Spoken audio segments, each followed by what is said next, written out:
어머니, 그 통장에 입금하신 돈 사실은 제가 보낸 거예요. 며느리 지은이가 무릎을 꿇고 떨리는 목소리로 말했습니다.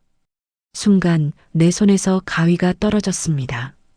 15년 동안 하늘이 준 은혜라고 믿었던 그 돈이 설마 뭐라고?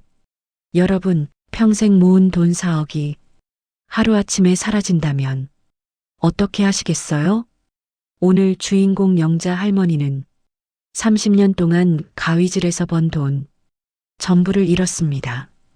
그것도 가장 믿었던 사람의 권유로. 그런데 주인공의 며느리 15년 전에 영자 할머니를 살린 적이 있었습니다. 도대체 무슨 일이 있었던 걸까요? 왜 15년 동안 숨긴 걸까요? 사연 시작 전에 인생 사연도 드림.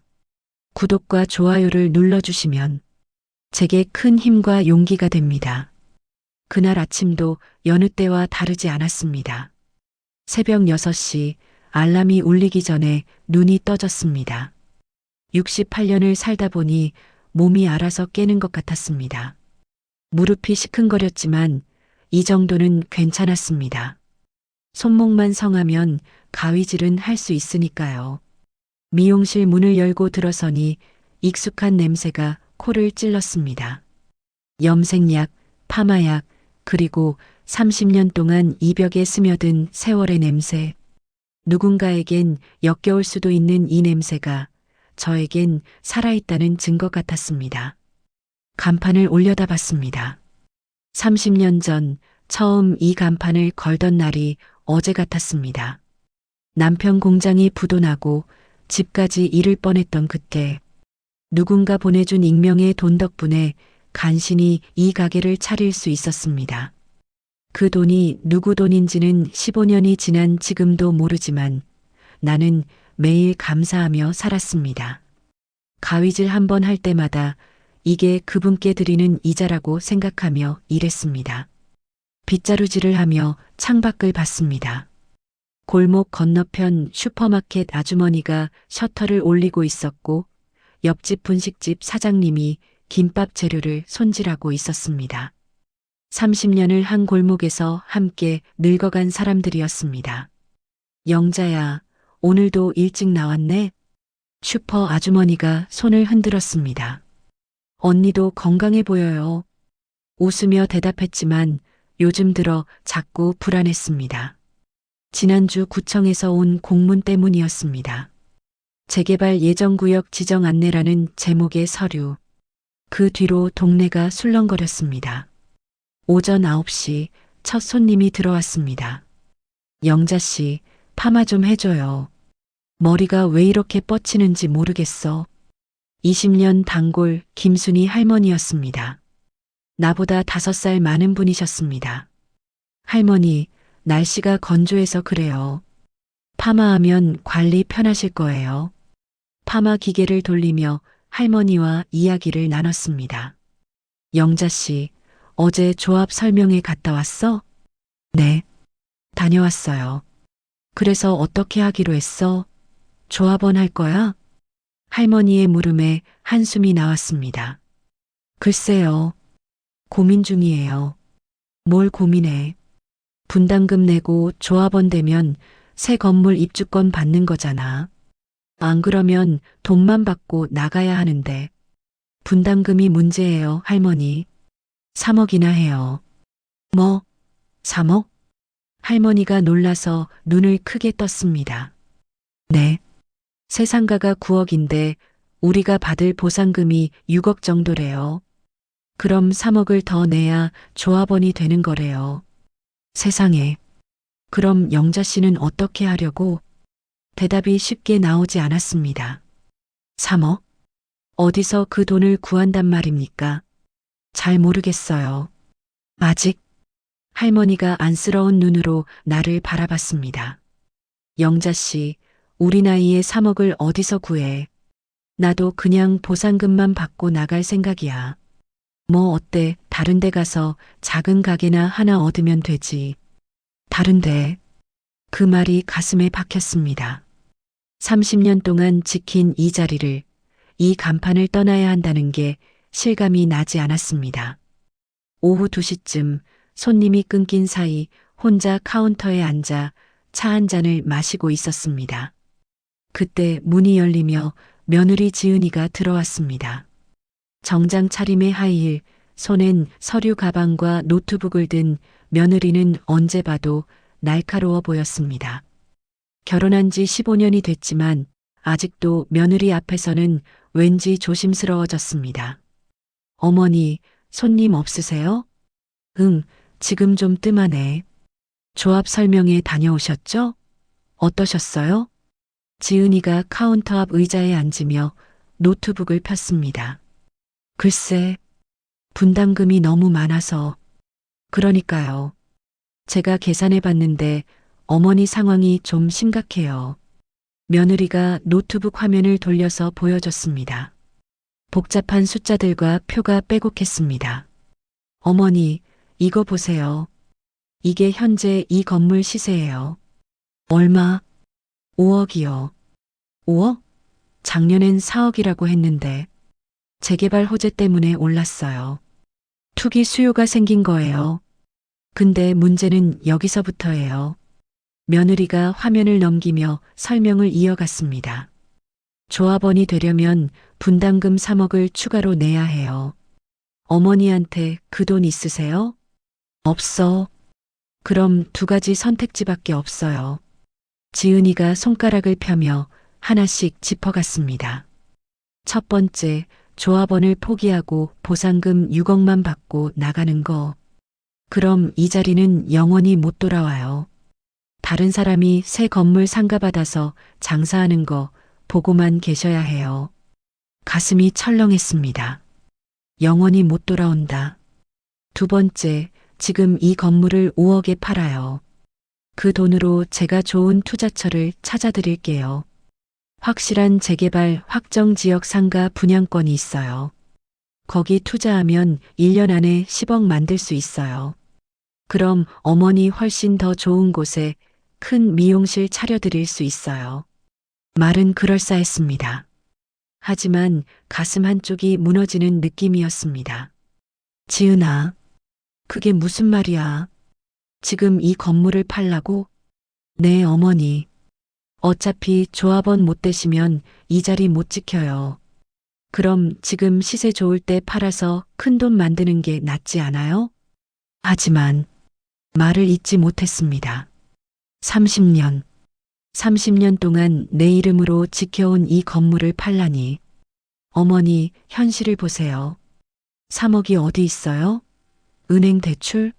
그것도 한계가 있어요. 어머니 나이에 3억 대출해주는 은행 없어요. 며느리 말이 맞았습니다. 68세 노인에게 3억을 빌려줄 은행은 없을 겁니다. 그리고요. 지은이가 목소리를 한 톤 낮췄습니다. 준호 오빠. 아니, 남편 얘기 좀 해야 할 것 같아요. 준호가 왜? 빚이 좀 있어요. 얼마나? 1억이요. 가슴이 철렁 내려앉았습니다. 1억. 내 아들이 그렇게 큰 빚을 지고 있다니. PC방하고 편의점이 적자예요. 코로나 이후로 계속 손님이 줄었어요. 3개월 안에 못 갚으면 사업장 압류되고 신용불량자 돼요. 지은이의 말에 눈앞이 캄캄해졌습니다. 그래서 어머니가 이 건물 팔면 거기서 1억 먼저 오빠 빚 갚고요. 남은 4억으로 투자해서 10억 만들면 오빠도 살리고 어머니도 새 미용실 차리시고 다 해결되는 거예요. 며느리 말이 논리적으로는 맞는 것 같았습니다. 하지만 가슴 한쪽이 무너지는 느낌을 지울 수가 없었습니다. 나 좀 생각해 볼게.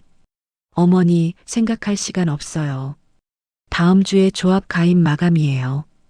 그 전에 결정하셔야 해요. 조합원 할 건지 아니면 건물 팔 건지. 그때 문이 열리며 아들 준호가 들어왔습니다. 엄마, 여기 계셨네. 아들의 얼굴이 야위어 있었습니다. 며느리가 말한 게 거짓이 아니라는 걸 아들 얼굴만 봐도 알 수 있었습니다. 준호야. 지은이한테 들었어. 내 사정. 엄마. 아들이 고개를 숙였습니다. 미안해, 엄마. 나도 이러고 싶지 않은데. 사업이 이렇게 될 줄 몰랐어. 나 진짜 최선을 다했는데. 아들의 목소리가 떨렸습니다. 엄마, 나 이대로 가면 우리 가족 다 거리에 나앉아. 소연이는 어떻게? 미용학원 등록해야 하는데 그 돈도 없어. 손녀 소연이 얘기에 가슴이 더 아팠습니다. 소연이는 할머니 미용실을 보면서 자랐고 미용사가 되고 싶다고 했습니다. 미용 고등학교를 졸업하고 이제 전문학원에 다녀야 하는데 며느리가 끼어들었습니다. 어머니, 가족이잖아요. 준호 오빠가 망하면 소연이는 어떡해요? 어머니, 도와주셔야죠. 어차피 이 자리 못 지키실 거면 지금 팔아서라도 가족 살리는 게 맞지 않아요? 며느리 말에 반박할 말이 없었습니다. 가족. 그래, 가족이니까. 내 아들이 망하는 걸 엄마가 보고만 있을 순 없지. 손녀 소연이가 꿈 포기하는 것도 볼 수 없고, 이 간판이 중요한가, 가족이 중요한가. 하지만 가슴 한쪽이 무너지는 느낌은 여전했습니다. 알았어. 그 말이 내 입에서 나오는 게 믿기지 않았습니다. 어머니, 지은이의 얼굴이 환해졌습니다. 현명한 선택이세요. 제가 확실하게 투자처 알아볼게요. 절대 손해 안 보게 해드릴게요. 며느리가 가방에서 서류를 꺼냈습니다. 이미 준비해 온 것 같았습니다. 이게 건물 매매 계약서 초안이에요. 제가 아는 투자자가 있는데 5억에 바로 사겠대요. 조건도 좋아요. 어머니가 원하시면 6개월 동안은 여기서 영업하셔도 된대요. 6개월? 네, 그 사이에 제가 투자 수익 내서 어머니 새 자리 알아봐 드릴게요. 6개월. 그 말이 내 귓가를 맴돌았습니다. 30년을 지킨 자리를 이제 6개월 뒤엔 떠나야 한다는 거였습니다. 어머니, 빨리 결정하셔야 해요. 조합 마감 전에 계약 마무리해야 해요. 떨리는 손으로 서류를 받았습니다. 건물 매매 계약서. 30년 동안 내 이름으로 지켜온 이 건물을 이제 팔아야 한다는 서류였습니다. 정말 이게 맞는 걸까? 가족을 위한 거니까 괜찮은 거겠지. 그래도 이 간판을, 펜을 들었습니다. 손이 떨렸습니다. 어머니, 여기 사인만 하시면 돼요. 며느리의 목소리가 차갑게 들렸습니다. 나는 서류에 사인을 했습니다. 박영자. 30년 동안 이 간판에 새겨진 내 이름을 이제 건물 매매 계약서에 적어 넣었습니다. 서류를 챙긴 며느리가 활짝 웃었습니다. 어머니, 감사해요. 걱정 마세요. 1년 안에 10억 만들어 드릴게요. 그럼 어머니 훨씬 더 좋은 곳에 큰 미용실 차릴 수 있어요. 엄마, 고마워. 나 꼭 성공해서 보답할게. 아들이 내 손을 잡았습니다. 문이 닫히고 다시 혼자가 되었습니다. 텅 빈 미용실에 혼자 앉아 간판을 올려다봤습니다. 6개월 뒤면 이 간판을 떼어야 한다는 거였습니다. 30년 동안 매일 아침 올려다보던 이 간판을 15년 전 누군가 보내준 그 돈으로 처음 걸었던 이 간판을 눈물이 났습니다. 하지만 참았습니다. 가족을 위한 거니까. 아들을 살리고 손녀의 꿈을 지키기 위한 거니까. 그날 밤 잠이 오지 않았습니다. 창밖을 보니 골목에 가로등 불빛이 희미하게 비쳤습니다. 30년 동안 지켜본 이 골목을 이제 떠나야 한다니. 혹시 15년 전 그 돈 보내주신 분이 이 소식을 들으면 30년 지킨 가게를 그렇게 쉽게 팔았다고 실망하시겠지. 침대에 누워 천장만 멍하니 바라봤습니다. 며느리가 말한 1년 안에 10억이라는 말이 자꾸 맴돌았습니다. 정말 그게 될까? 아니면 나는 지금 돌이킬 수 없는 실수를 한 걸까? 가슴 한쪽이 무너지는 느낌이 가시질 않았습니다. 그날 이후로 단골 손님들에게 건물을 팔았다는 말을 차마 하지 못했습니다. 영자 씨, 조합 가입했어? 아니요. 아직. 거짓말이었습니다. 나는 이미 조합도 포기하고 건물도 팔았습니다. 6개월 뒤면 이 자리를 떠나야 한다는 걸 알면서도 차마 말할 수가 없었습니다.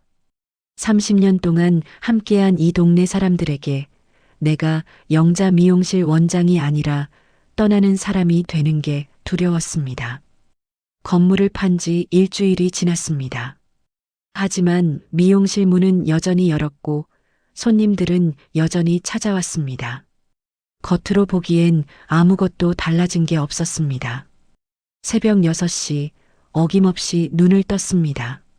미용실로 가는 길 골목 모퉁이 담벼락에 붙은 낡은 포스터가 눈에 들어왔습니다. 재개발 조합원 모집 안내. 누군가 덧칠한 빨간 글씨가 선명했습니다. 분담금 3억. 발걸음을 멈췄습니다. 나는 조합원이 아니다. 이제 이 동네 사람도 아니게 되는 거다. 가슴 한쪽이 무거워졌지만 고개를 저었습니다. 생각하지 말자. 가족을 위한 선택이었으니까. 미용실 문을 열었습니다. 30년. 아니, 이제는 며칠 안 남은 이 공간이었습니다. 빗자루를 들고 바닥을 쓸며 문득 15년 전 일이 떠올랐습니다. 그때도 이렇게 빗자루질을 하고 있었습니다. 남편이 공장 문을 닫고 들어오던 날 얼굴이 새하얗게 질려서 영자야, 우리 망했어라고 했던 그날. 부도 났어. 거래처 연대보증까지 섰는데 그쪽도 다 망했어. 남편의 손이 떨리고 있었습니다. 그럼 우리는 미용실 건물까지 담보로 잡혔어. 채권자들이 다음 주에 경매 넘긴대. 그 순간 눈앞이 캄캄했습니다. 미용실 건물.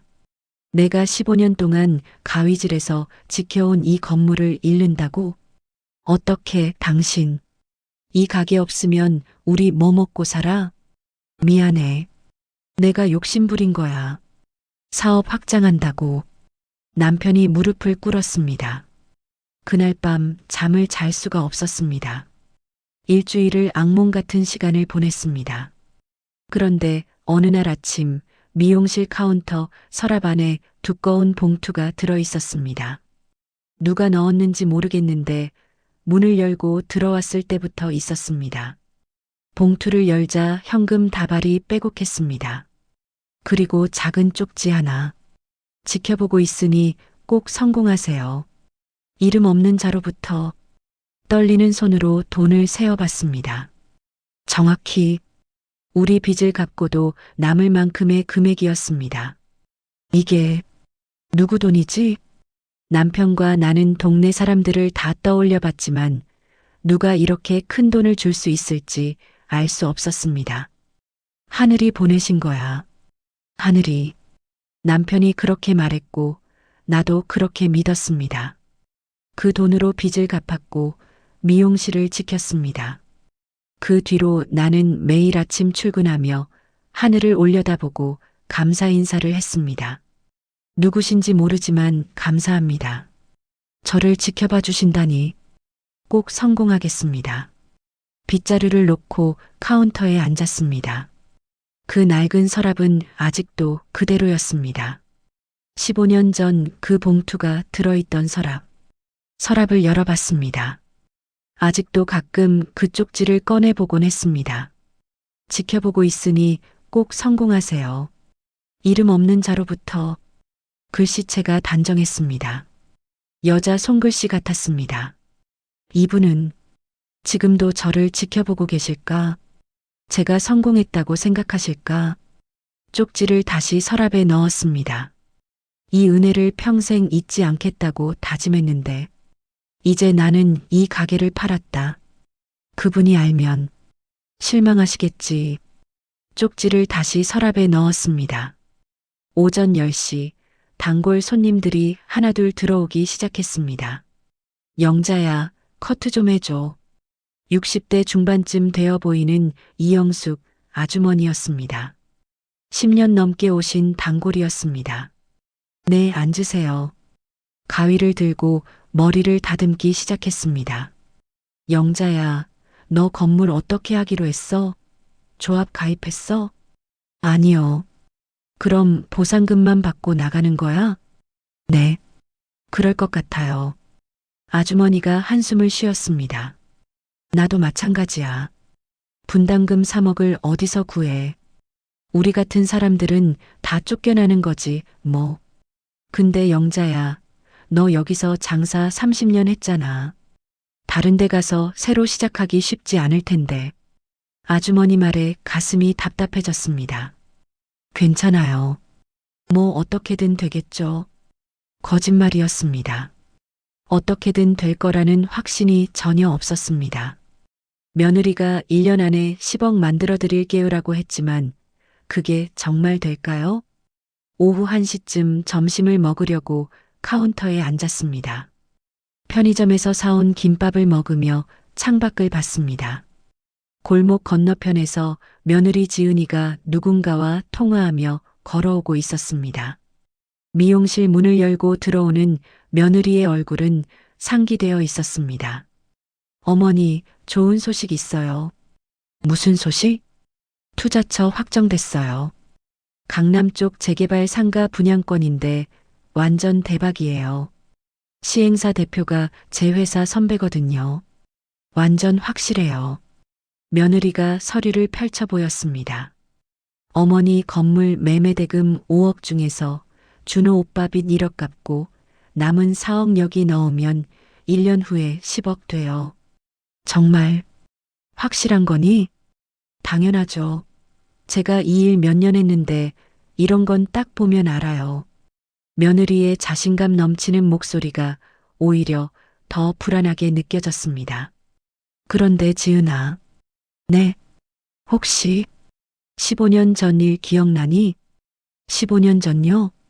며느리가 눈을 깜빡였습니다. 그때 준호 아버지 공장이 부도 났을 때 말이야. 너네 친정도 그때 이 동네 살지 않았니? 며느리의 표정이 순간 굳었습니다. 기억 안 나는데요. 아, 그래. 내 기억이 잘못됐나 보다. 며느리가 서둘러 화제를 돌렸습니다. 어머니, 그것보다 계약 진행해야 해요. 다음 주까지 돈 넣어야 해요. 알았어. 며느리가 나간 후 혼자 생각에 잠겼습니다. 분명 그때 지은이네 친정이 이 동네 살았었는데 왜 기억 안 난다고 하지? 저녁 6시 손녀 소연이가 학원 끝나고 미용실로 왔습니다. 할머니, 소연아, 학원 끝났어? 네. 할머니, 오늘 미용실기 연습했는데 선생님이 손재주 좋다고 칭찬하셨어요. 손녀의 환한 얼굴을 보니 가슴이 뭉클했습니다. 이 아이만큼은 꿈을 포기하지 않게 해주고 싶었습니다. 할머니, 저도 나중에 할머니처럼 제 이름 걸린 미용실 하고 싶어요. 소연 미용실 어때요? 좋지. 우리 소연이가 하면 대박 날 거야. 할머니는 영자 미용실 30년이나 하셨잖아요. 저도 그렇게 오래오래 하고 싶어요. 소연이의 말에 가슴이 찢어지는 것 같았습니다. 30년. 이제 6개월밖에 안 남았는데. 소연아. 네, 할머니. 할머니가 만약 이 가게를 못하게 되면 어떡하지? 왜요? 할머니 어디 가세요? 아니, 그냥 재개발 때문에 그래. 걱정 마세요, 할머니. 재개발되면 더 좋은 곳으로 가시면 되잖아요. 저도 따라갈게요. 순수한 손녀의 말에 눈시울이 뜨거워졌습니다. 그래. 그러자. 손녀가 돌아간 후 혼자 미용실에 남았습니다. 거울 속에 비친 내 모습을 봤습니다. 68세, 주름진 얼굴, 염색약으로 얼룩진 앞치마, 손톱 밑에 박힌 염색약 자국. 이게 나였습니다. 영자 미용실 원장 박영자. 이 간판을 떼는 순간 나는 누가 될까요? 그냥 68세 할머니? 30년 동안 가위질해서 만든 게 이 간판밖에 없는데 이걸 떼면 나는 뭐가 남지? 창밖을 봤습니다. 어둠이 내리고 있었습니다. 골목 가로등이 하나씩 켜졌습니다. 30년 동안 봐온 이 풍경을 이제 얼마 못 볼 거라는 생각에 가슴이 먹먹했습니다. 문득 15년 전 그 쪽지가 생각났습니다. 지켜보고 있으니 꼭 성공하세요. 미안합니다. 누구신지는 모르지만 저는 결국 제대로 갚지 못했습니다. 이 가게를 팔아버렸으니까요. 그날 밤 집에 돌아가는 길에 며느리 지은이가 전화를 걸어왔습니다. 어머니, 계약 확정됐어요. 다음 주 월요일에 돈 이체하면 돼요. 정말 잘하셨어요. 1년만 기다리세요. 10억 만들어 드릴게요. 며느리의 들뜬 목소리를 들으며 나는 그래, 알았다고만 대답했습니다. 전화를 끊고 하늘을 올려다봤습니다. 별이 하나도 보이지 않는 밤하늘이었습니다. 제가 잘하고 있는 걸까요? 아니면 돌이킬 수 없는 실수를 하고 있는 걸까요? 대답은 없었습니다. 건물 매매 계약이 체결되고 2주가 지났습니다. 그날 아침 며느리 지은이가 미용실로 왔습니다. 손에는 두꺼운 서류 봉투를 들고 있었습니다. 어머니, 잔금 결제 끝났어요. 그래. 5억 중에서 준호 오빠 빚 1억 갚았고요. 나머지 4억은 오늘 투자 계좌로 넣었어요. 며느리가 서류를 펼쳐 보였습니다. 투자 계약서, 입금 확인서, 그리고 예상 수익 그래프. 1년 후면 10억이에요. 제가 확실하게 관리할게요. 4억. 내가 30년 동안 가위질해서 지킨 건물이 이제 숫자로만 남았습니다. 그리고요, 어머니. 지은이가 다른 서류를 꺼냈습니다. 새 건물주분이 오늘 오후에 오신대요. 인사 좀 드리세요. 새 건물주. 그 말이 가슴에 박혔습니다. 이제 이 건물의 주인은 내가 아니었습니다. 오후 3시 정장을 입은 40대 남자가 미용실로 들어왔습니다. 안녕하세요. 박영자 사장님이시죠? 사장님. 그 호칭이 낯설었습니다. 이제 나는 사장님이 아니라 세입자였습니다. 네. 안녕하세요. 저는 이번에 이 건물 매입한 김태준입니다. 잘 부탁드립니다. 남자가 손을 내밀었습니다. 악수를 하는데 손이 떨렸습니다. 며느님한테 들었는데 당분간 여기서 영업 계속하신다고요? 네. 그렇게 하고 싶은데 괜찮습니다. 저도 급하지 않으니까요. 다만 남자가 서류를 꺼냈습니다. 월세 계약서 작성하셔야 해요. 월 100만 원, 매달 5일까지 입금하시면 됩니다. 월세 100만 원. 30년 동안 단 한 번도 내본 적 없는 월세를 이제 내 건물에서 내야 한다니. 그리고 재개발 진행되면 즉시 퇴거 조항이 있습니다. 이해하시죠? 네. 떨리는 손으로 계약서에 사인을 했습니다. 임차인 박영자. 30년 동안 건물주였던 내가 이제 임차인이 되는 순간이었습니다. 남자가 나간 후 혼자 계약서를 들여다봤습니다. 월세 100만 원. 계약 기간 6개월, 재개발 시 즉시 종료. 6개월. 그 숫자가 눈에 박혔습니다. 6개월 후엔 여기서 나가야 한다. 30년 동안 지킨 이 자리를. 그날 저녁 아들 준호가 미용실로 찾아왔습니다. 엄마, 고마워. 뭐가? 빚 갚았어. 덕분에. 사업장 안 빼앗겼어. 아들의 눈시울이 붉어져 있었습니다. 엄마, 나 진짜 열심히 해서 다시 성공할게. 그럼 엄마 더 좋은 미용실 차려드릴게. 그래. 그렇게 해라. 아들을 안심시켰지만 속으론 복잡했습니다. 내 건물 팔아서 내 빚 갚았다. 그게 맞는 일이긴 한데 왜 이렇게 허전하지? 엄마, 지은이가 투자 잘한대. 1년만 기다리면 10억 된대. 그래. 그럼 엄마도 편하게 사실 수 있잖아. 새 미용실 크게 차리고 아들은 순수하게 믿고 있었습니다. 며느리의 투자가 성공할 거라고. 1년 후엔 다 잘 될 거라고. 정말 그럴까? 대답 대신 고개만 끄덕였습니다. 다음 날 아침 미용실 문을 열고 들어서는데 뭔가 달랐습니다. 건물은 똑같고 간판도 똑같고 의자도 똑같았습니다. 하지만 이제 이건 내 가게가 아니었습니다. 월세 내고 빌린 공간이었습니다. 첫 손님이 들어왔습니다. 영자 씨, 커트 해줘요. 단골 박순자 아주머니였습니다. 네, 앉으세요. 가위를 들고 머리를 자르는데 아주머니가 물었습니다. 영자 씨, 너 조합 가입했어? 아니요. 그럼 보상금만 받고 나가는 거야? 네. 그래도 보상금 받으면 꽤 되잖아. 6억 정도 나온다며? 그럼 다른 데 가서 새 가게 얻을 수 있겠네. 6억? 그 돈도 이제 없었습니다. 건물을 5억에 팔았으니까요. 네. 뭐? 거짓말을 했습니다. 건물을 팔았다는 말을 차마 할 수가 없었습니다. 이 동네 사람들에게 영자는 건물을 팔았대라는 소문이 돌면 나는 더 이상 영자 미용실 원장이 아니라 가게 못 지킨 사람이 될 것 같았습니다. 영자 씨, 그나저나 요즘 장사는 어때? 그냥 그럭저럭요.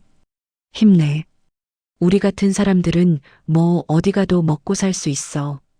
아주머니는 위로하는 말을 했지만 그 말이 더 가슴 아팠습니다. 어디 가도 먹고 살 수 있다고? 30년 동안 이 자리에서 산 내가 다른 데 가면 누가 알아줄까? 며칠 후 며느리 지은이가 흥분한 목소리로 전화를 걸어왔습니다. 어머니, 투자 절차 완료했어요. 강남 재개발 상가 분양권 투자 절차 이상 없이 완료됐어요. 그래. 전에 말씀드린 대로 시행사 대표가 제 대학 선배거든요. 완전 확실해요. 1년 후면 정말 10억 돼요. 걱정 마세요. 며느리의 들뜬 목소리를 들으며 나는 뭔가 말하고 싶었습니다. 정말 확실한 거니? 혹시 잘못되면 어떡하니? 내 30년이 담긴 돈인데. 하지만 입이 떨어지지 않았습니다. 이미 계약은 끝났고 돈은 들어갔으니까요. 알았어.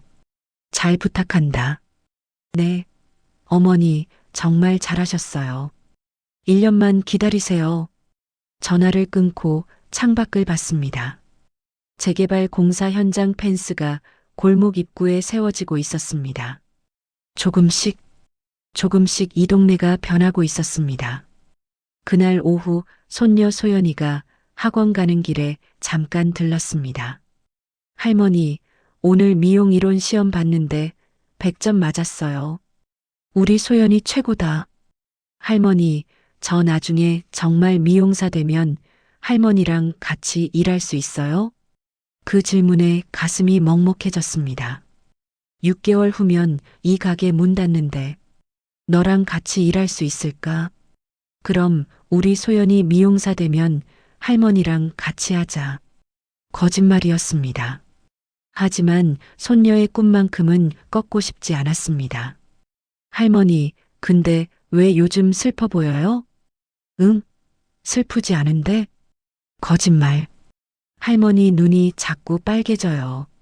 손녀가 내 손을 잡았습니다.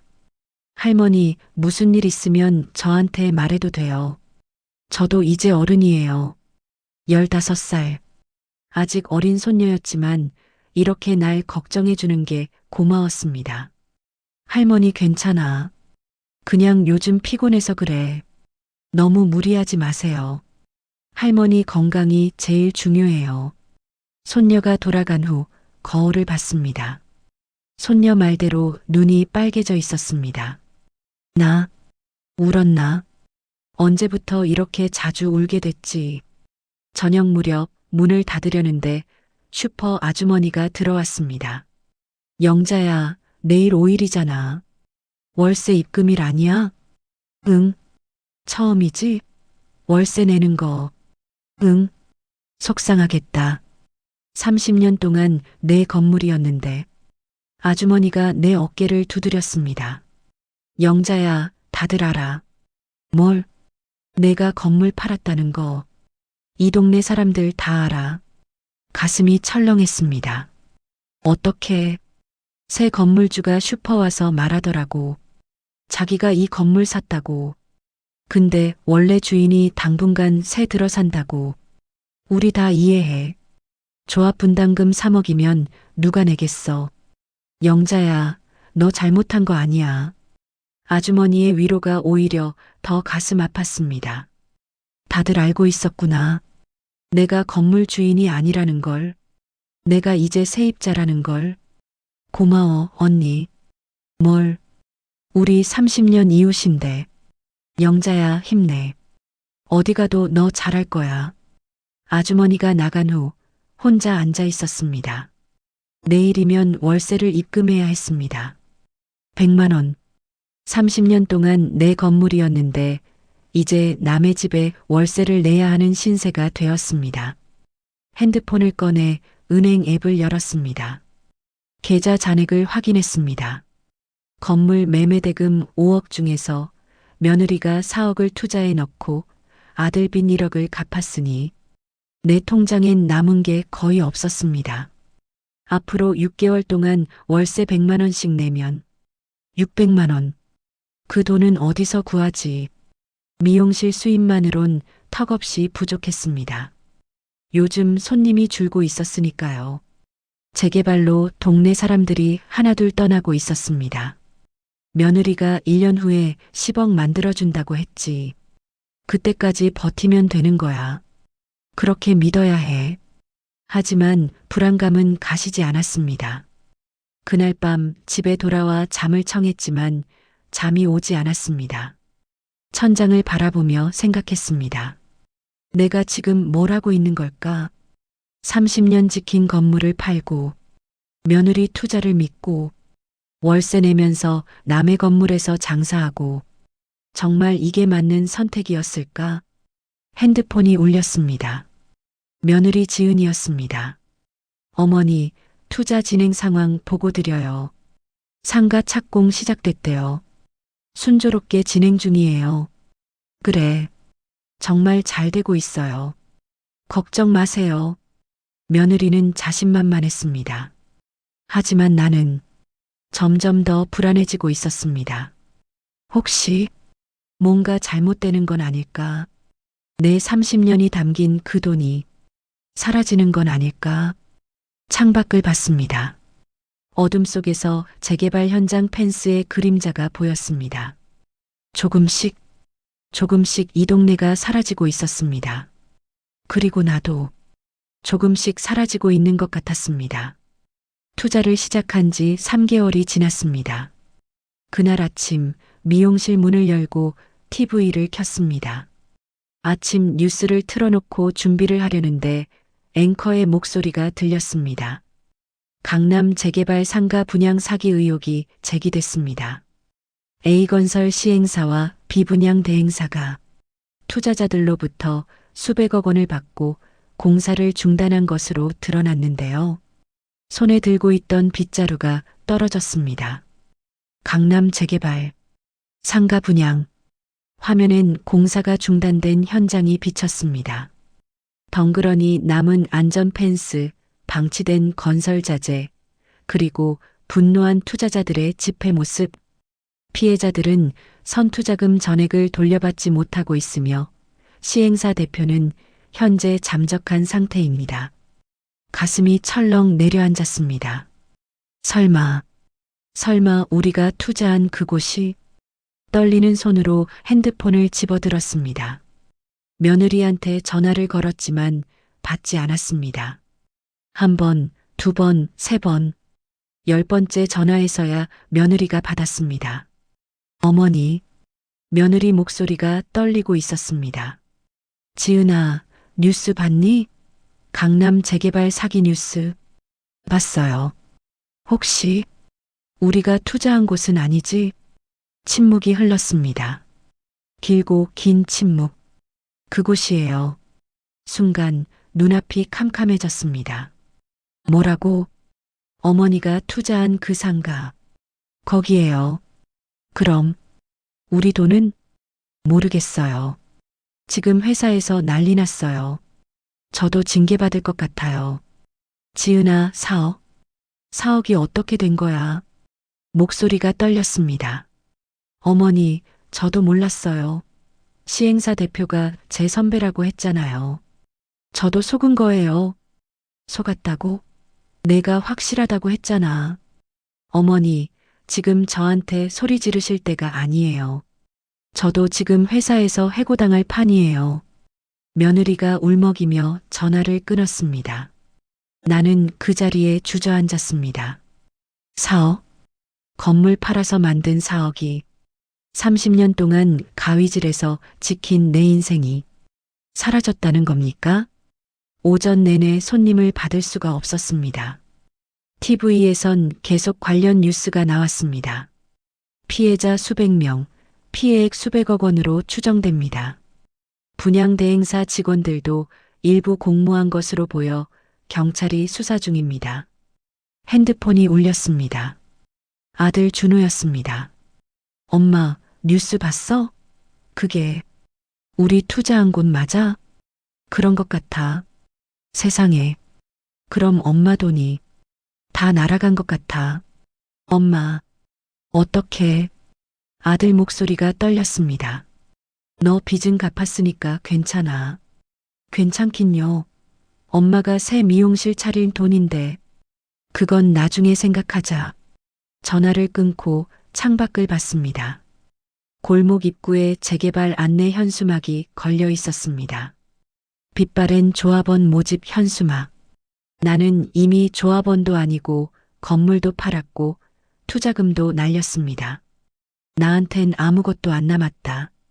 오후 2시쯤 며느리 지은이가 미용실로 들어왔습니다. 얼굴이 창백했고 눈이 충혈되어 있었습니다. 어머니, 앉아. 지은이가 의자에 앉았습니다. 손이 떨리고 있었습니다. 회사에서 징계위원회 열린대요. 그래서 제가 권유한 투자자들이 다 피해를 봤거든요. 회사에서 책임 추궁하는 거예요. 내가 사기친 건 아니잖아. 하지만 제가 투자를 권유했으니까 도의적 책임은 있다는 거예요. 며느리가 고개를 떨어뜨렸습니다. 어머니, 정말 죄송해요. 저도 이럴 줄 몰랐어요. 미안하다는 말이 너무 가벼웠습니다. 4억이 날아갔는데 미안하다는 말로 끝나는 건지. 지은아, 네. 그 돈 돌려받을 수 있니? 어려울 것 같아요. 시행사 대표가 잠적했거든요. 그럼 우리 돈은? 집단 소송 준비 중인데 시간이 걸릴 거예요. 몇 년 걸릴 수도 있고 몇 년. 나한텐 몇 년을 기다릴 시간이 없었습니다. 지은아, 나 4개월 후면 이 건물에서 나가야 해. 그때까지 새 가게 얻을 돈이 필요한데 어떡하라는 거야? 죄송해요. 죄송하다고만 하지 말고 대책을 말해봐. 목소리가 높아졌습니다.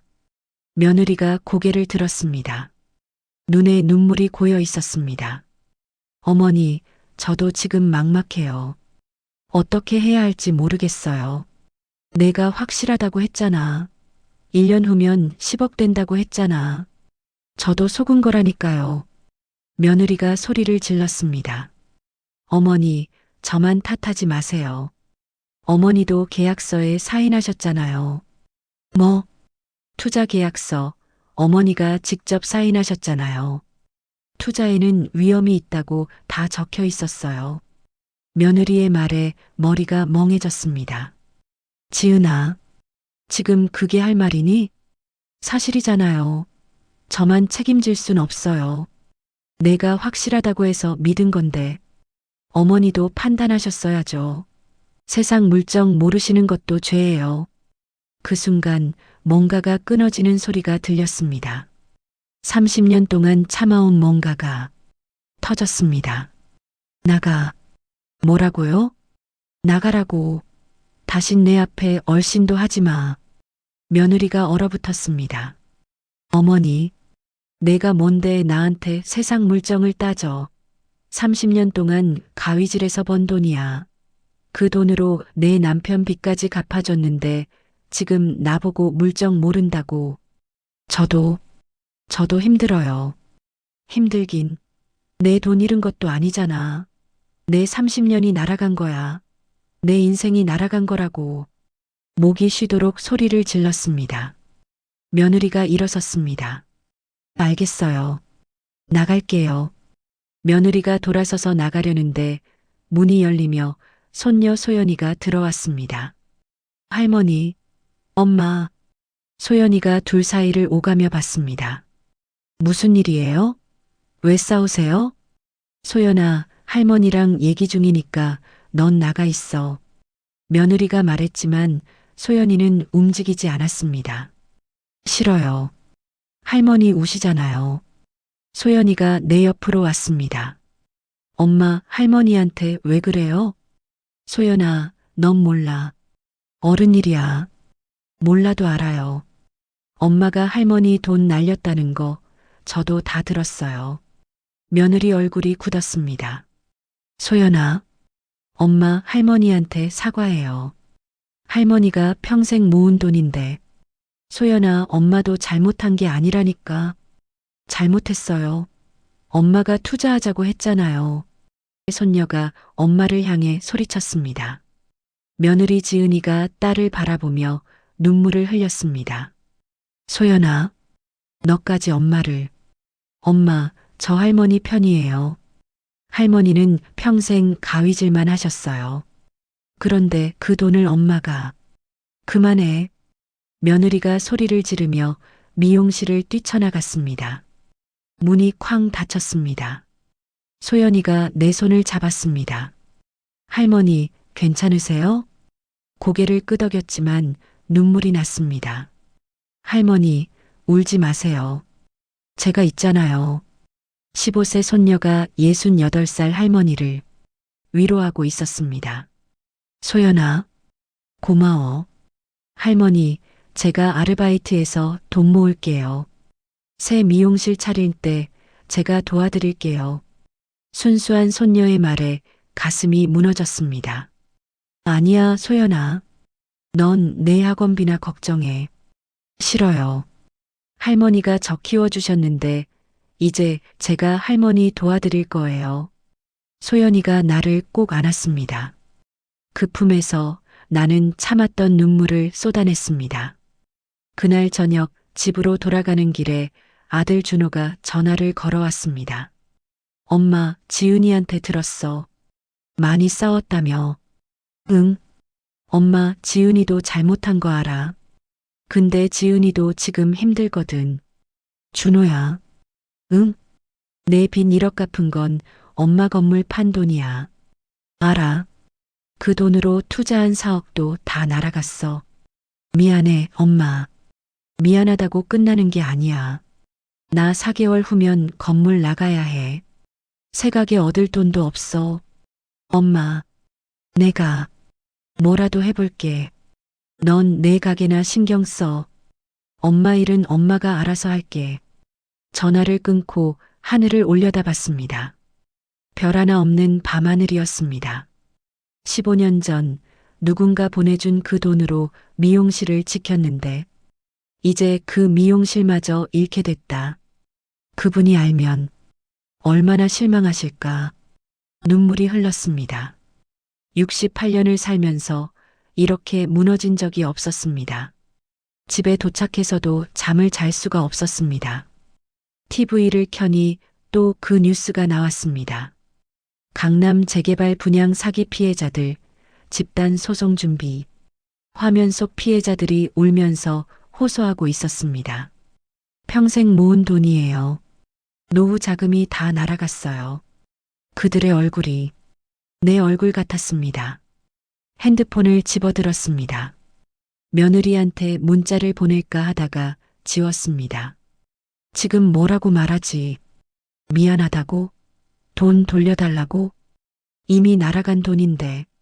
창밖을 봤습니다. 재개발 현장에 크레인이 멈춰 있었습니다. 이 동네도, 내 인생도 다 멈춰버린 것 같았습니다.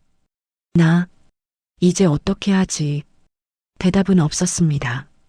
투자 사기 사건이 터진 지 2주가 지났습니다. 그동안 며느리 지은이는 한 번도 미용실에 오지 않았습니다. 아들 준호도 눈치만 보며 전화로만 안부를 물었습니다. 손녀 소연이만 매일 들러서 내 곁을 지켰습니다. 할머니, 오늘 저녁 뭐 드실 거예요? 제가 김밥 사올까요? 아니야, 소연아. 할머니가 집에서 먹을게.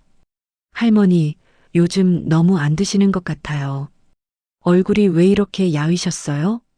손녀의 걱정 어린 눈빛이 미안했습니다. 요즘 제대로 먹지도 자지도 못했습니다. 밤마다 생각했습니다. 4개월 후면 이 미용실에서 나가야 한다. 새 가게를 얻으려면 최소 보증금 3천만 원은 있어야 한다. 지금 내게 남은 돈은 거의 없었습니다. 그날 오후 문이 열리며 며느리 지은이가 들어왔습니다. 창백한 얼굴, 충혈된 눈, 며칠 동안 제대로 자지 못한 모습이었습니다. 어머니, 왜 왔어?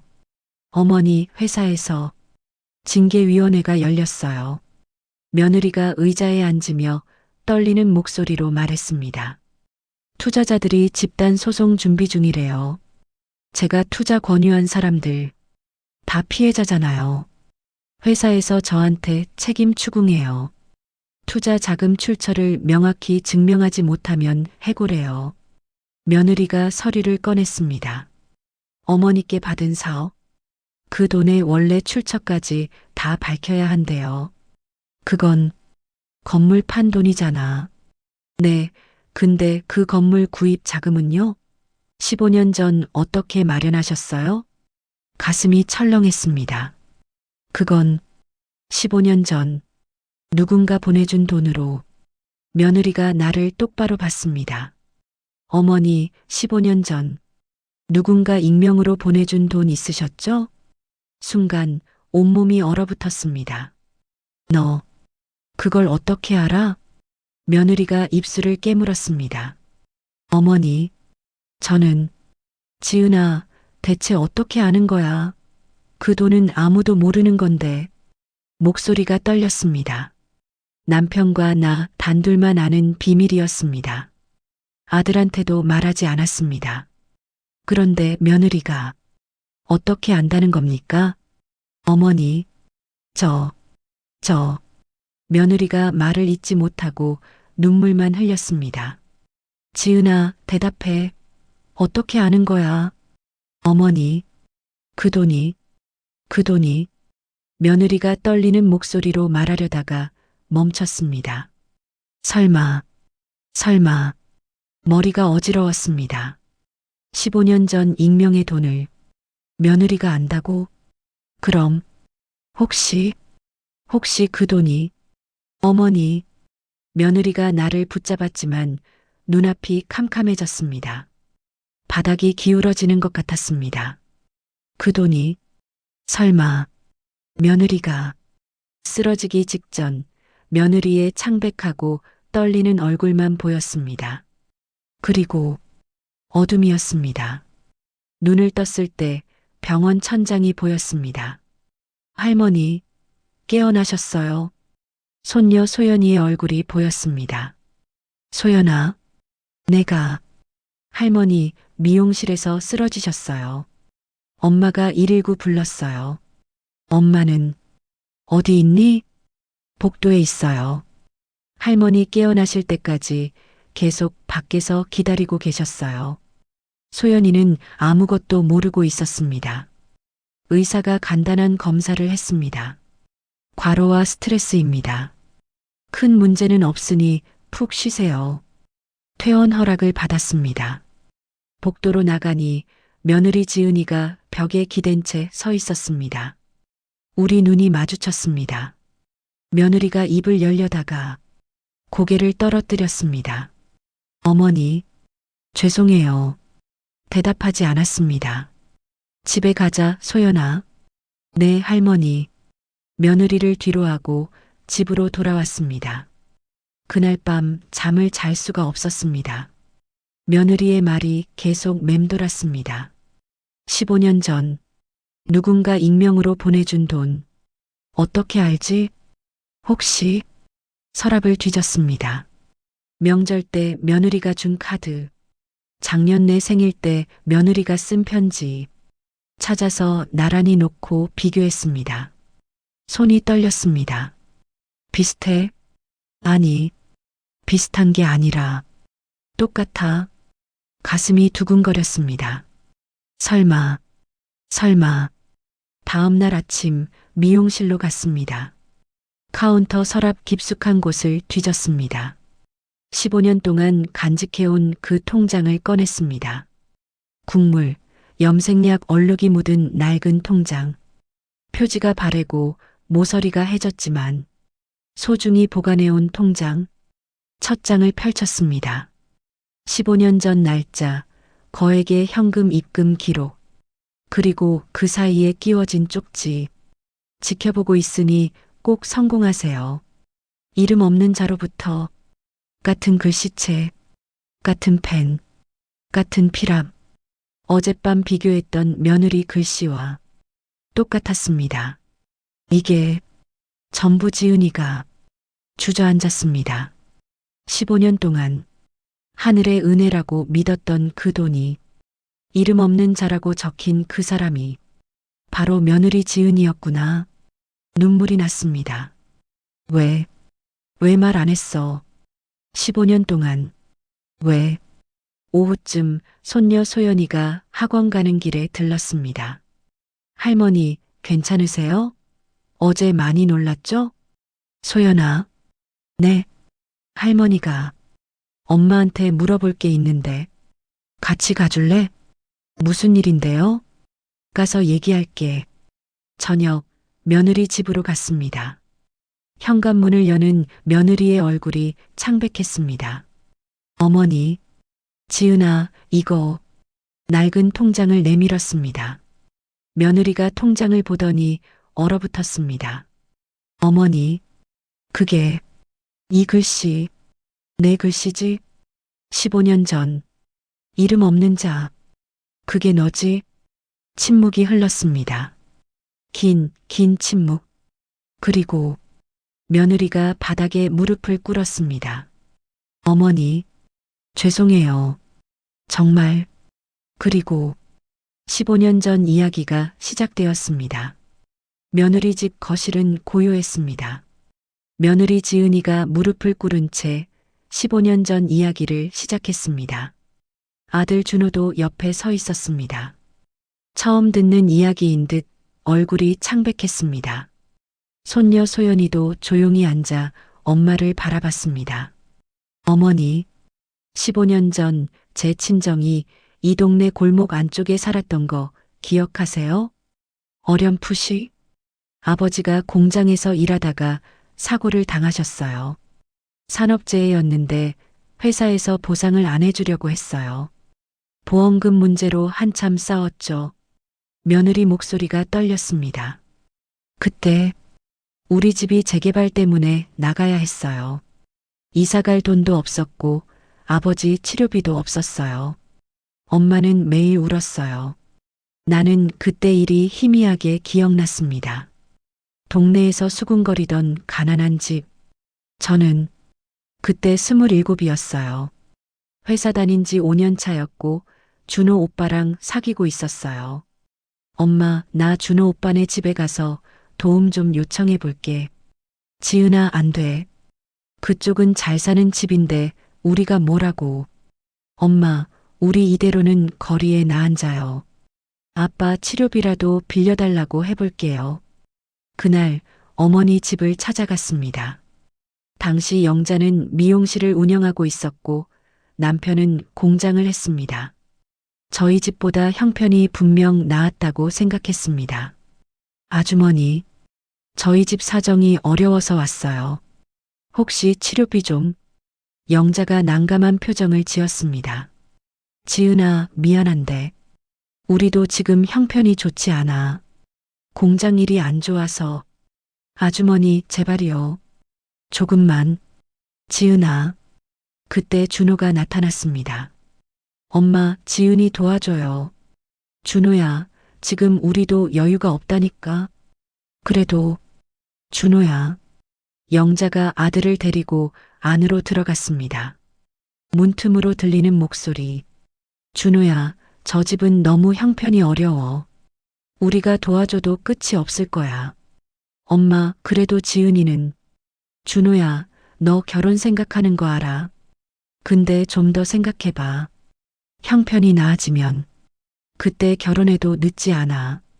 그 말을 듣는 순간 심장이 얼어붙었습니다. 형편이 나아지면. 그 말은 곧 지금 내 형편으론 안 된다는 뜻이었습니다. 문을 박차고 나왔습니다. 지은아. 준호 오빠가 쫓아왔지만 돌아보지 않았습니다. 가난하면 사랑도 못 받는구나. 가난하면 사람 취급도 못 받는구나. 그날의 수치심을 평생 잊을 수 없었습니다. 몇 달 후 아버지 보험금이 나왔습니다. 회사와 싸워서 받아낸 산업재해 보상금, 그리고 제가 5년 동안 모은 월급, 합치면 어머님 댁빚을 갚을 만큼의 금액이었습니다. 그때 뉴스에서 봤습니다. 아버님 공장이 부도났다고, 거래처 연대보증까지 섰는데 그쪽도 다 망했다고. 이제 저 집도 우리처럼 가난해지는구나. 처음엔 통쾌했습니다. 우리를 무시하더니 이제 똑같아지는구나. 하지만 준호 오빠가 걱정됐습니다. 어머니는 미웠지만 준호 오빠는 사랑했으니까요. 내가 도와주면 어떨까? 그럼 어머니도 나를 인정해 줄까? 이제는 우리가 동등한 사이가 될까? 어느 날 새벽 어머니 미용실 카운터 서랍에 현금 봉투를 넣었습니다. 그리고 떨리는 손으로 쪽지를 썼습니다. 지켜보고 있으니 꼭 성공하세요. 이름 없는 자로부터 제가 어머니를 지켜보겠습니다. 성공하시는 모습 보고 싶어요. 하지만 이름은 밝힐 수 없어요. 쪽지를 쓰며 눈물이 났습니다. 그 뒤로 준호 오빠랑 결혼했어요. 어머니는 저를 며느리로 받아주셨고, 근데 어머니는 그 돈이 제 돈인 줄 몰랐어요. 계속 하늘이 보내준 돈이라고만 하셨어요. 15년 동안 어머니가 그분께 감사하다고 하실 때마다 저는 말하고 싶었어요. 어머니, 그게 저예요라고. 며느리가 눈물을 흘렸습니다. 하지만 말할 수가 없었어요. 15년이 지나버렸는데 이제 와서 사실은 내가 보냈다고 하면 어머니가 뭐라고 하실까 무섭더라고요. 그래서 이번에 투자로 큰 돈 만들어드리면 그때 말씀드리려고 했어요. 어머니, 사실 15년 전에도 제가 도와드렸고 지금도 제가 큰 돈 만들어드렸어요 라고. 며느리가 오열했습니다. 근데 다 망쳤어요. 투자도 실패하고 어머니 건물도 날렸고 이제 어머니한테 인정받기는커녕 원망만 받게 됐어요. 나는 천장만 바라봤습니다. 15년 동안 며느리가 그런 마음으로 살았구나. 인정받고 싶었구나. 동등한 사람이 되고 싶었구나. 가슴이 아팠습니다. 며느리한테도 내게도. 지은아, 네. 그때 내가 너희 집 도와주지 않았을 때 미안했어. 며느리가 고개를 들었습니다. 어머니, 나도 그게 틀렸다는 거 알아. 형편 어렵다고 사람을 무시한 거 잘못된 거야. 어머니, 하지만 지은아, 며느리를 똑바로 봤습니다. 왜 15년 동안 숨긴 거야? 그 은혜를 왜 나만 모르게 한 거야? 며느리가 울먹였습니다. 어머니가 그 돈을 하늘의 은혜라고 하시는 걸 봤어요. 이름 없는 자가 지켜보고 있다고, 성공하라고 응원해 준다고, 매일 아침 하늘에 감사하시는 걸 봤어요. 명절 때마다 그분 덕분에 우리 가족이 살았다고 하시는 걸 봤어요. 며느리가 눈물을 흘렸습니다. 그때 깨달았어요. 만약 제가 사실은 제가 보냈어요 라고 하면 어머니는 15년 동안 며느리한테 빚진 채로 살았다는 걸 알게 되잖아요. 하늘의 은혜가 아니라 며느리 돈이었다는 걸, 이름 없는 자가 아니라 가난했던 며느리였다는 걸, 그럼 어머니는 얼마나 창피하고 죄책감 느끼실까. 그리고 제가 말하는 순간 어머니는 또 그날을 떠올리셔야 하잖아요. 15년 전 제가 도움 청했다가 거절당했던 그날을 차라리 모르는 채로 어머니는 하늘에 감사하시고 저는 어머니가 편하게 사시는 걸 보는 게 그게 더 나을 것 같았어요. 그래서 차라리 모르는 척하고 언젠가 더 큰 돈을 벌어서 당당하게 말씀드리고 싶었어요. 며느리가 무릎 꿇은 채 바닥에 이마를 댔습니다. 어머니, 용서해 주세요. 제가 다 망쳤어요. 나는 대답하지 못했습니다.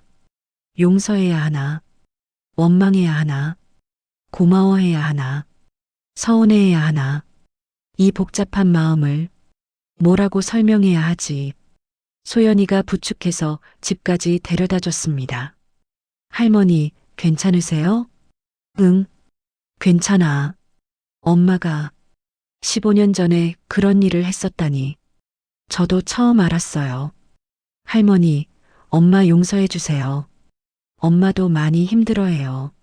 소연아, 할머니 혼자 좀 있고 싶어? 네. 할머니, 뭐 필요하시면 연락하세요. 소연이가 나간 후 혼자 방에 앉았습니다. 서랍을 열고 15년 전 그 쪽지를 꺼냈습니다. 이 글씨가 며느리 글씨였구나. 15년 동안 하늘을 올려다보며 감사했던 그 은인이 며느리였구나. 웃긴다. 나는 15년 동안 며느리한테 빚진 채로 살았던 거야. 며느리 돈으로 미용실을 지켰던 거야. 눈물이 났습니다. 고마우면서도 서운하고 창피하면서도 미안하고 이 마음을 뭐라고 해야 하지. 준호가 전화를 걸어왔습니다. 엄마, 지은이가 회사에서 해고당했어. 15년 전 며느리 돈으로 나는 미용실을 지켰습니다. 그런데 지금 며느리는 회사에서 쫓겨났습니다.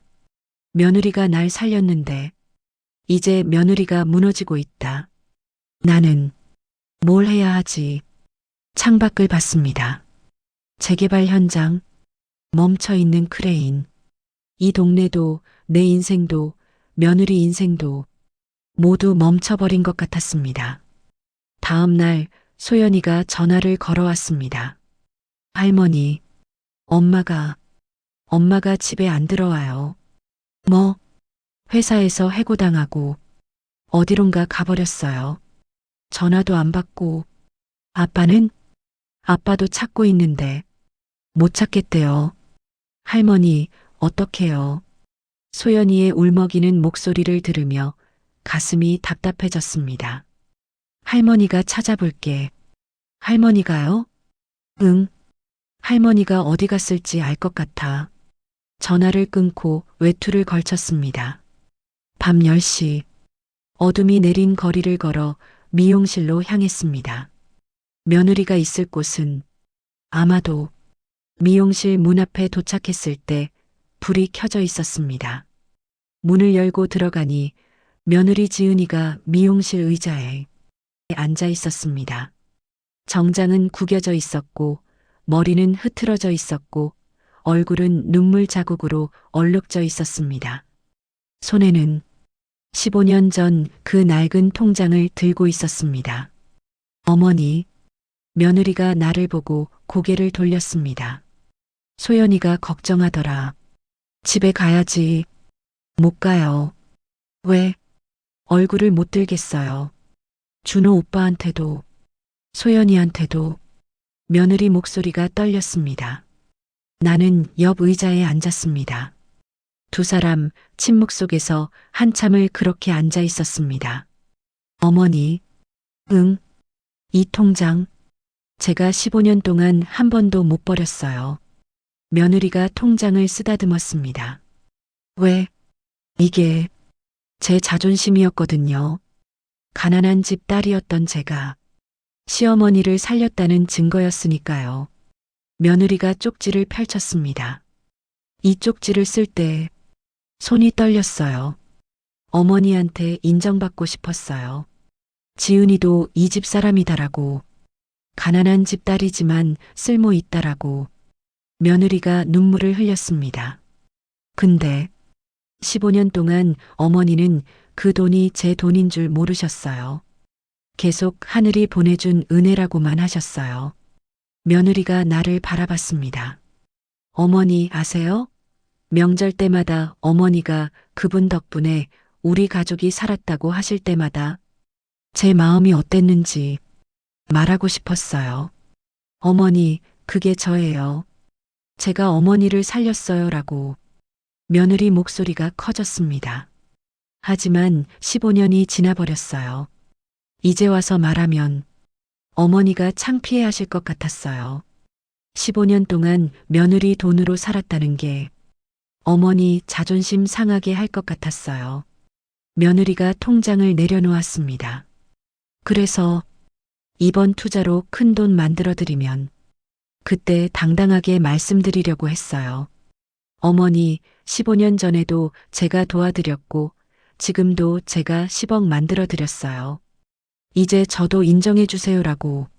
며느리가 고개를 떨어뜨렸습니다. 근데 다 망쳤어요.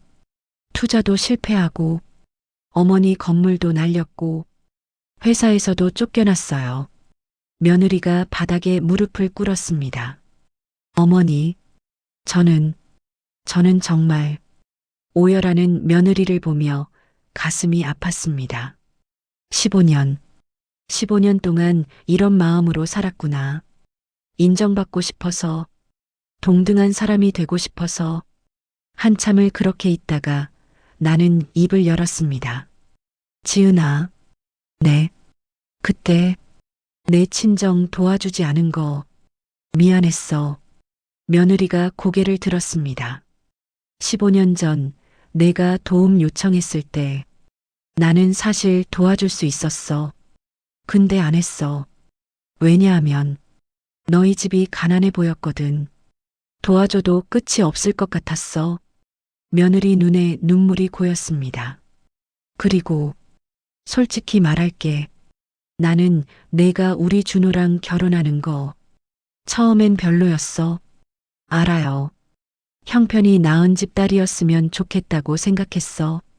그게 잘못된 생각이었어. 며느리가 눈물을 흘렸습니다. 어머니, 지은아, 나도 잘못했어. 내 상처를 만든 건 나였어. 며느리가 울먹였습니다. 하지만 나는 계속 말을 이었습니다. 근데 지은아, 네. 그렇다고 해서 내가 15년 동안 숨긴 게 용서되는 건 아니야. 며느리가 얼어붙었습니다. 어머니, 15년 동안 나는 며느리한테 빚진 채로 살았어. 그것도 모르고. 목소리가 떨렸습니다. 매일 아침 하늘 올려다보며 감사했어. 그분 덕분에 우리 가족이 살았다고. 근데 그분이 바로 내 앞에 있었어. 죄송해요. 지은아, 나는 고마우면서도 서운해. 15년 동안 왜 말 안 했냐고. 며느리가 고개를 숙였습니다. 그리고 창피해. 며느리 돈으로 미용실을 지켰다는 게. 어머니, 그건 아니에요. 어머니는 30년 동안 가위질 하셨잖아요. 알아. 근데 시작은 내 돈이었잖아. 며느리가 할 말을 잃었습니다. 침묵이 흘렀습니다. 긴 침묵. 지은아, 네. 나는 너한테 고마워. 15년 전에 우리 가족 살려줘서 며느리가 눈물을 흘렸습니다. 그리고 지은아, 네, 용서는 할게. 하지만 잊을 순 없어. 며느리가 떨렸습니다. 내가 15년 전에 날 살렸다는 것도, 지금 내 돈을 날렸다는 것도 다 잊을 순 없어. 네. 그러니까 시간이 필요해. 나도, 너도. 며느리가 눈물을 닦았습니다. 어머니, 제가 뭘 하면 될까요? 일단 집에 가. 소연이 걱정한다. 네. 며느리가 일어섰습니다. 문을 나가려다가 돌아서서 물었습니다. 어머니, 저 이제 어떻게 해야 할까요? 회사에서도 쫓겨났고 투자금도 날렸고 나는 며느리를 똑바로 봤습니다. 지은아, 넌 내 인생을 살아야 해. 네, 나도 내 인생 살 거야. 내 미용실 다시 차릴 거야. 어머니, 돈이 내가 알아서 할게. 너는 내일 걱정해. 며느리가 멍하니 나를 봤습니다. 어머니는 저한테 화 안 나세요? 나긴 하지. 엄청. 근데 지은아, 넌 내 며느리야. 우린 가족이야. 며느리 눈에 눈물이 고였습니다. 그러니까 화는 나지만 밀어내진 않을 거야. 어머니, 가. 소연이 기다린다. 며느리가 고개를 숙이고 나갔습니다. 혼자 남은 미용실에서 나는 카운터에 앉았습니다. 15년 전 통장을 집어들었습니다. 국물 얼룩, 염색약 자국.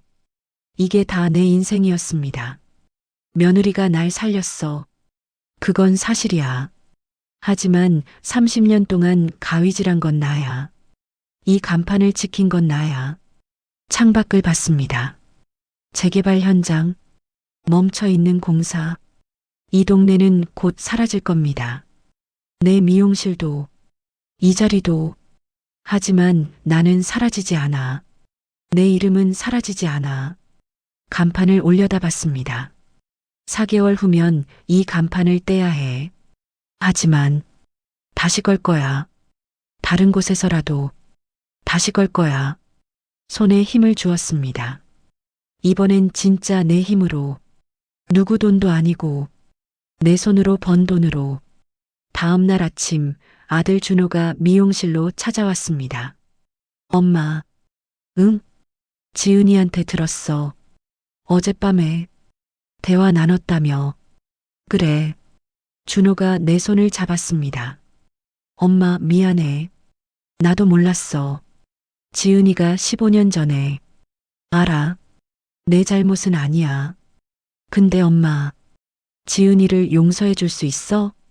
시간이 필요해. 그래. 엄마 나 뭘 하면 될까? 엄마 도와드릴 수 있는 게 뭘까? 준호야. 응? 넌 내 가게나 잘 챙겨. 엄마 일은 엄마가 알아서 할게. 하지만 준호야, 엄마는 30년 동안 혼자 가위질했어. 이번에도 할 수 있어. 아들 눈에 눈물이 고였습니다. 엄마, 난 맨날 엄마한테만 기대고. 괜찮아. 엄마니까. 엄마가 지은이 혼자 힘들어할 거야. 내가 곁에 있어줘. 알았어, 엄마. 아들이 돌아서 나가려다가 멈춰 섰습니다. 엄마 사랑해. 가슴이 뭉클했습니다. 나도. 오후쯤 손녀 소연이가 학원 가는 길에 들렀습니다. 할머니, 괜찮으세요? 응, 괜찮아. 엄마랑 화해하셨어요? 완전히는 아니야. 근데 조금씩 나아질 거야. 소연이가 내 손을 잡았습니다. 할머니, 저 아르바이트 시작했어요. 뭐? 편의점에서 주말 알바요. 한 달에 100만 원 정도 벌 수 있대요. 소연아, 학원 다녀야 하는데. 괜찮아요. 학원 끝나고 저녁에 일할 거예요. 왜 그런 짓을? 할머니 새 미용실 차릴 때 보증금 보태드릴 거예요. 눈물이 났습니다. 소연아, 할머니, 저 할머니 미용실에서 일하고 싶어요. 그러려면 할머니가 새가게 차리셔야 해요. 15살 손녀가 할머니를 위해 아르바이트를 하겠다고. 고마워, 소연아. 할머니, 우리 꼭 다시 시작해요. 약속? 소연이가 새끼손가락을 내밀었습니다. 나도 새끼손가락을 걸었습니다. 약속? 그날 밤 혼자 집에 앉아 계산기를 두드렸습니다. 4개월 후까지 모을 수 있는 돈. 소연이 아르바이트 100만 원. 미용실 수입. 내가 모아둔 돈. 다 합쳐도 새 가게 보증금에는 턱없이 부족했습니다. 하지만 그래도 해야지. 30년 동안 해왔는데 이번에도 할 수 있어. 이번엔 진짜 내 힘으로. 창밖을 봤습니다. 별이 하나, 둘 떠오르고 있었습니다. 15년 전에는 하늘에 대고 감사했지만 이제는 알았습니다. 하늘이 아니라 사람이었어. 며느리였어. 고마우면서도 서운하고 창피하면서도 미안한 그런 복잡한 관계. 하지만 이제는 알았습니다. 내 인생은 누구 은혜로만 이루어진 게 아니야. 내 손으로 만든 거야. 이번에도 내 손으로 만들 거야. 주먹을 꽉 쥐었습니다. 새벽 6시 알람이 울렸습니다. 68세. 아니, 이제 69세가 된 내 몸은 예전보다 더 뻣뻣했지만 일어날 수 있었습니다. 창밖을 봤습니다. 이곳은 예전 동네가 아니었습니다. 조금 더 외곽, 재개발과는 거리가 먼 오래된 골목이었습니다. 옷을 입고 현관문을 나섰습니다. 10분 정도 걸어가니 작은 상가 건물이 보였습니다. 1층, 10평도 안 되는 작은 공간. 그 위에 걸린 간판. 1년 전 떼어냈던 그 간판을 다시 걸었습니다. 건물주가 통보했습니다. 박 사장님, 다음 달까지 나가주셔야 해요. 재개발 본격적으로 시작된대요. 알겠습니다. 30년 동안 지킨 그 자리를 결국 떠나야 했습니다. 마지막 날 간판을 떼었습니다. 소연이가 옆에서 울고 있었습니다. 할머니, 이 간판 버리지 마. 다시 쓸 거야. 정말요? 그럼 할머니가 약속했잖아. 간판을 조심스럽게 내려서 창고에 보관했습니다. 언젠가 다시 걸 거야. 꼭 새 자리를 찾는 건 쉽지 않았습니다. 4개월 동안 모은 돈은 턱없이 부족했습니다. 소연이 아르바이트비 400만 원, 미용실 수입으로 모은 돈 500만 원, 내가 숨겨뒀던 비상금 400만 원, 다 합쳐도 1,300만 원. 보증금 3천만 원짜리 가게는 꿈도 못 꿨습니다. 그때 아들 준호가 찾아왔습니다. 엄마, 나 PC방 정리했어. 뭐? 적자만 계속 나니까 접기로 했어. 그래서 권리금 좀 받았어. 준호야, 1,000만 원이야. 많진 않지만 엄마 보증금에 보태. 준호야, 그건 내 돈인데. 엄마 덕분에 내 빚 갚았잖아. 이 정도는 해야지. 아들이 처음으로 내게 돈을 주었습니다. 그날 눈물이 났습니다. 며느리 지은이도 찾아왔습니다. 얼굴이 많이 야위어 있었습니다. 해고당한 후 작은 공인중개사 사무실에서 일하고 있다고 했습니다. 어머니, 이거 봉투를 내밀었습니다. 뭐니? 700만 원이에요. 제가 4개월 동안 모은 거예요. 지은아, 어머니 받아주세요. 제발. 며느리 손이 떨리고 있었습니다. 지은아, 너도 지금 힘들잖아. 어머니가 더 힘드세요. 15년 전에 어머니가 힘드실 때 제가 도와드렸잖아요. 지금도 도와드리고 싶어요. 며느리 눈에 눈물이 고여 있었습니다. 어머니, 제발 받아주세요. 안 그러면 저 정말 견딜 수가 없어요. 나는 봉투를 받았습니다. 고맙다. 며느리가 울었습니다. 어머니, 죄송해요. 정말, 알아. 가봐. 이래야지. 며느리가 고개를 숙이고 나갔습니다. 그 뒷모습이 15년 전 가난했던 그때와 똑같아 보였습니다. 다 합쳐서 3천만 원. 턱걸이로 작은 가게를 얻을 수 있었습니다. 외곽 골목, 유동 인구도 적고 크기도 작은 곳이었습니다. 하지만 할머니, 여기서 시작하면 되죠? 소연이가 웃으며 말했습니다. 그래, 여기서 다시 시작하자. 미용실 문을 열었습니다. 작지만 깨끗했습니다. 소연이랑 같이 벽을 칠하고 바닥을 닦고 거울을 달았습니다. 예전보다 작지만 내 이름이 걸린 공간이었습니다. 카운터에 앉아 새 통장을 꺼냈습니다. 1년 전 만든 통장. 예금주 박영자. 15년 전 익명의 돈이 들어있던 그 통장은 이제 서랍 깊숙이 보관했습니다. 그 돈은 며느리 돈이었습니다. 이제 이 통장은 온전히 내 돈이었습니다. 누구 은혜도 아니고 내 손으로 번 돈. 가슴이 뿌듯했습니다. 오전 9시 첫 손님이 들어왔습니다. 이 동네 아주머니였습니다. 새로 오셨어요? 커트 얼마예요? 15,000원입니다. 오, 싸네. 그럼 한번 해볼까요? 네, 앉으세요. 가위를 들었습니다. 30년. 아니, 이제 31년째 들고 있는 가위. 손에 딱 맞았습니다.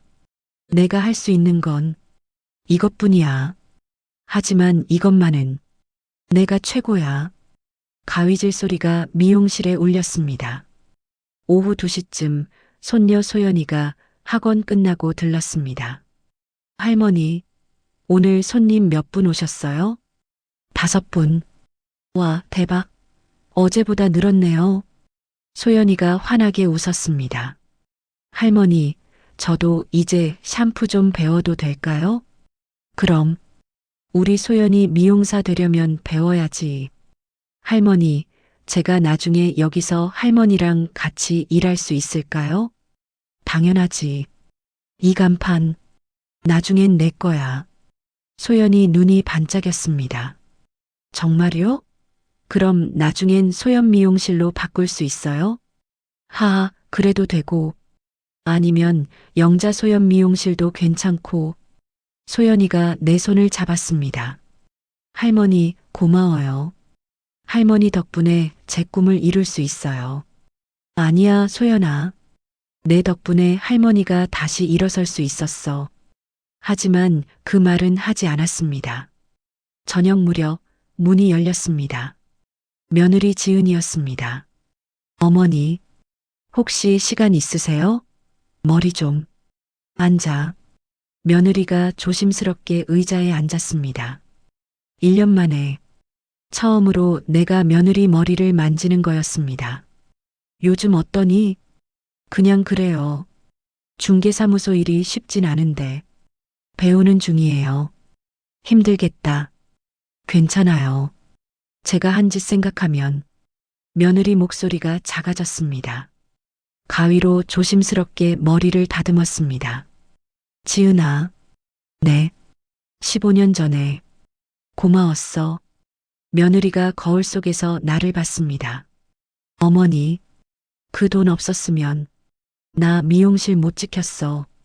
하지만 지은아, 30년 동안 가위질한 건 나야. 며느리가 고개를 끄덕였습니다. 네, 알아요. 그러니까 너한테 빚진 것도 있고 내가 잘못한 것도 있어. 우리 둘 다야. 네, 이제부터는 서로 숨기지 말자. 며느리 눈에 눈물이 고였습니다. 네, 어머니. 며느리가 먼저 봉투를 내밀었습니다. 어머니, 얼마예요? 2만 원. 여기 있어요. 봉투를 열어보니 5만 원이 들어 있었습니다. 며느리가 일어섰습니다. 다음에 또 올게요. 머리 예쁘게 해주셔서 감사해요. 며느리가 나가려다가 돌아서서 말했습니다. 어머니, 간판 정말 예뻐요. 예전보다 더 빛나는 것 같아요. 고맙다. 며느리가 웃었습니다. 예전처럼 자신감 넘치는 웃음은 아니었지만 조금은 편해 보이는 웃음이었습니다. 저녁 7시 문을 닫았습니다. 하루 매출을 계산했습니다. 많지는 않았지만 오늘 하루 먹고 살 만큼은 벌었습니다. 통장에 오늘 매출을 기록했습니다. 입금 9만 5천 원 미용 수입. 이 돈은 온전히 내 손으로 번 돈이었습니다. 미용실을 나와 간판을 올려다 봤습니다. 예전 자리보다 작고 외곽이라 사람도 적고 수입도 줄었지만 이 간판은 내가 다시 세운 거였습니다. 15년 전 며느리의 돈으로 지켜냈던 간판. 이제는 내 손으로 다시 건 간판. 골목을 걸어 집으로 돌아가는 길 핸드폰이 울렸습니다. 아들 준호였습니다. 엄마, 저녁 먹었어? 응, 먹었어. 엄마, 다음 주 일요일에 우리 집으로 와. 소연이가 엄마 생일상 차린대. 벌써 내 생일이야? 응, 69세. 엄마, 꼭 와. 알았어. 지은이도 온대. 괜찮지? 잠시 망설이다가 대답했습니다. 그래, 오라고 해. 엄마, 고마워. 뭐가? 엄마가 용서해줘서. 아직 완전히 용서한 건 아니야. 알아. 근데 그래도 같이 밥 먹어주셔서 고마워. 전화를 끊고 하늘을 올려다봤습니다. 별이 떠오르고 있었습니다. 15년 전에는 이 별들에게 감사했습니다. 하늘이 보내준 은혜라고. 하지만 이제는 알았습니다. 하늘이 아니라 사람이었어.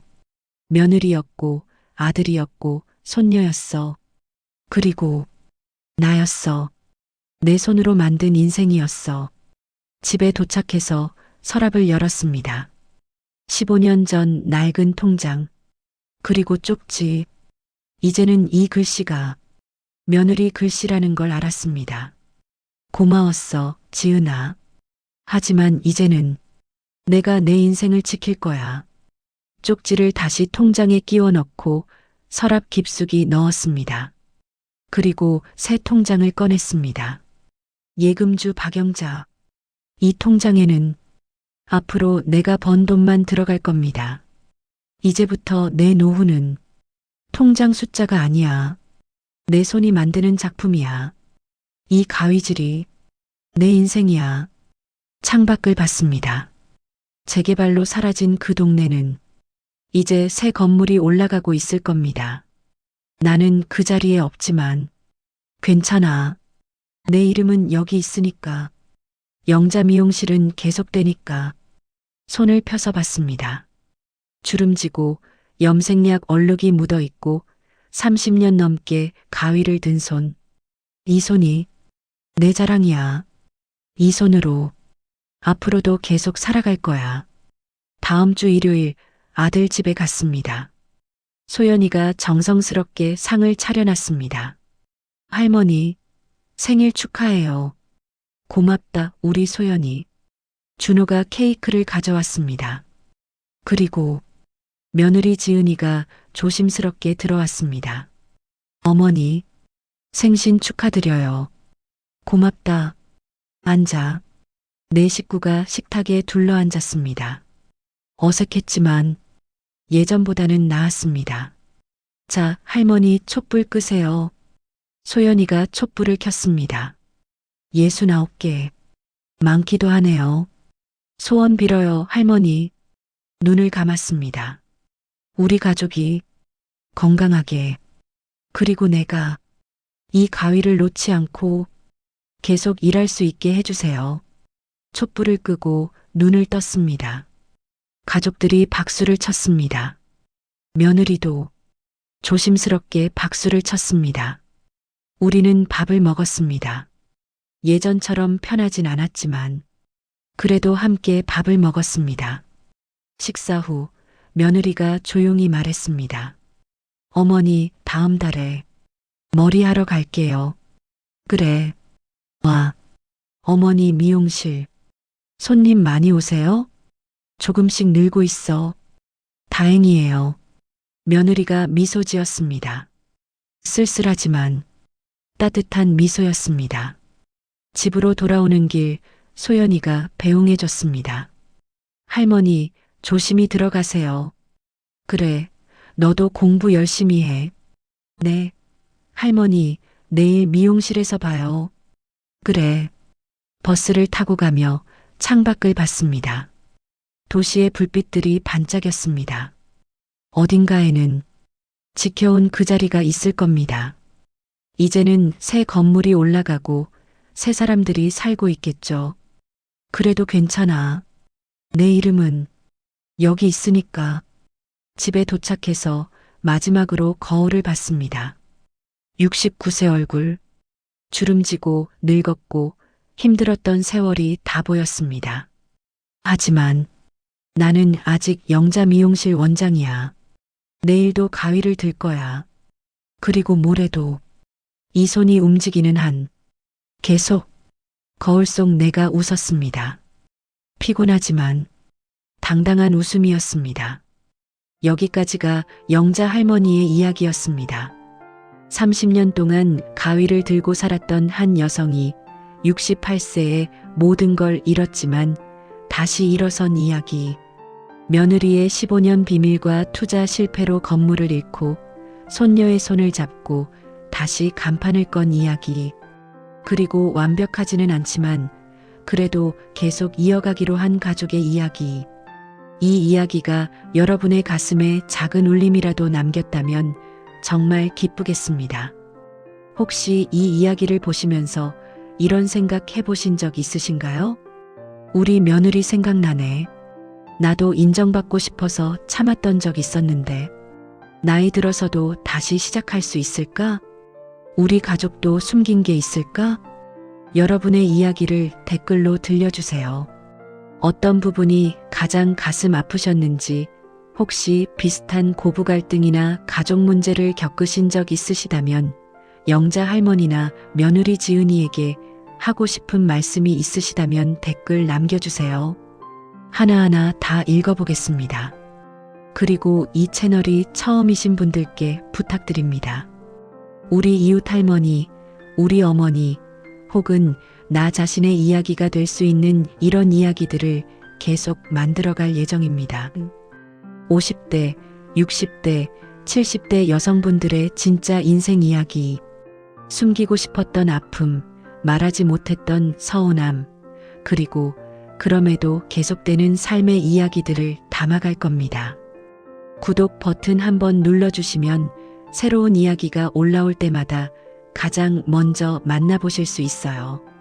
좋아요도 꼭 눌러주시면 더 많은 분들이 이 이야기를 만날 수 있게 됩니다.